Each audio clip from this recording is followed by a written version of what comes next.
Ազմի ժամանակ ինչեր ա եղել, ամոտ են մարդուն, որ թերագնահատի մեր նախագահների, Ռուբեն Վարդանյանի, Դավիթ Իշխանյանի, Դավիթ Բաբայանի, դուք տեսաք Արկադի Ղուկասյանի, դուք տեսաք նրանց դեմքերը, դուք խիղճ չունեք դեռ մարդկային խիղճ որտեղ ա։ Մենք պիտի բոլոր ընդեղ թուրք չեն դատում, ընդեղ հայ չեն դատում, մենակ մեր տղաներին չեն դատում, ընդեղ դատում են, կոնկրետ ինձ դատում են, ես ամեն դատի ժամանակ կուչ եմ գալիս,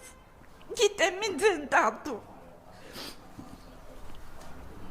Ես ոչ մի անգամ էլ չեմ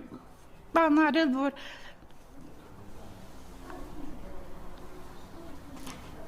կներեք ժողովուրդ,